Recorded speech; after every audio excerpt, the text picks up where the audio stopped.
Ukraine যুদ্ধ যেন আবারও নতুন মোড় নিতে যাচ্ছে। ফরাসি প্রেসিডেন্ট ইমানুয়েল ম্যাক্রো ঘোষণা করেছেন বিশ্বের ২৬টি দেশ ইউক্রেনে সেনা পাঠাতে প্রস্তুত। তার দাবি, অস্ত্রবিরতি কার্যকর হওয়ার পরদিনই এই দেশগুলো স্থল, নৌ বা আকাশপথে সেনা পাঠাতে প্রতিশ্রুতিবদ্ধ। ব্রিটিশ সংবাদ মাধ্যম বিবিসির তথ্য অনুযায়ী ৩৫টি দেশের অংশগ্রহণে আয়োজিত এক বৈঠক শেষে এই ঘোষণা দেন ম্যাক্রো। বৈঠকটির নাম কোয়ালিফিকেশন অব দ্য উইলিং। ফ্রান্সের প্রেসিডেন্টের বক্তব্য অনুযায়ী কয়েকদিনের মধ্যেই যুক্তরাষ্ট্রের সমর্থনও এই উদ্যোগে যুক্ত হবে।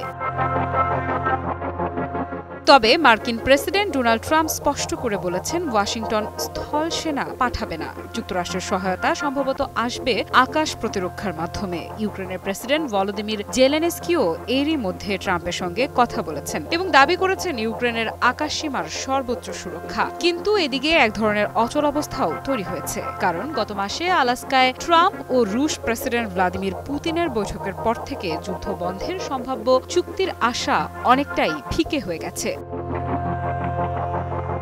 ট্রাম্প দাবি করেছেন ইউরোপীয় ইউনিয়নকে যুক্তরাষ্ট্রের পাশে দাঁড়িয়ে রাশিয়ার তেল, গ্যাস আমদানি পুরোপুরি বন্ধ করতে হবে। তার মতে, অর্থনৈতিকভাবে রাশিয়াকে দুর্বল না করলে যুদ্ধ থামানো সম্ভব নয়। হোয়াইট হাউসও নিশ্চিত করেছে, গত এক বছরে ইউরোপ রাশিয়ার কাছ থেকে অন্তত ১.১ বিলিয়ন ইউরো মূল্যের জ্বালানি কিনেছে।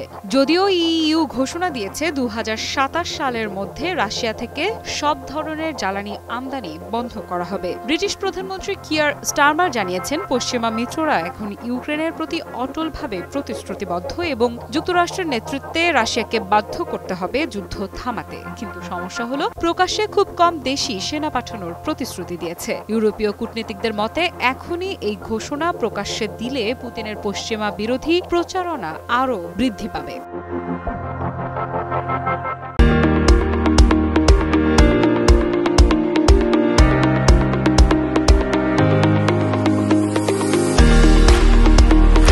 অন্যদিকে মস্কো স্পষ্ট জানিয়ে দিয়েছে, ইউক্রেনে পশ্চিমা সেনা মোতায়েন কোনোভাবেই গ্রহণযোগ্য নয়, বরং অস্ত্রবিরতির গ্যারান্টার হিসেবে রাশিয়াকেও থাকতে হবে এবং এটি কিয়েভ ও তার মিত্ররা প্রত্যাখ্যান করেছে। ফরাসি প্রেসিডেন্ট ম্যাক্রো অভিযোগ করেছেন, অস্ত্রবিরতি নিয়ে আলোচনা চললেও রাশিয়া উত্তর ইউক্রেনে নতুন করে সেনা পাঠাচ্ছে এবং হামলা চালাচ্ছে। এদিকে জার্মান চ্যান্সেলর ফ্রিডরিখ মের্জ বলেছেন, জেলেনস্কির অংশগ্রহণে আসন্ন শীর্ষ বৈঠকে প্রথম অগ্রাধিকার হবে অস্ত্রবিরতি নিশ্চিত করা। এরপর আসবে শক্তিশালী নিরাপত্তা নিশ্চয়তা। ইউক্রেন যুদ্ধের বর্তমান অচল অবস্থা যেন আবারও নতুন করে উত্তেজনার জন্ম দিচ্ছে। ২৬টি দেশ প্রস্তুত, কিন্তু রাশিয়ার কঠোর অবস্থান এবং পশ্চিমাদের ভেতরকার দ্বিধা এই সংকটকে নিয়ে যাচ্ছে আরও অনিশ্চিত ভবিষ্যতের দিকে।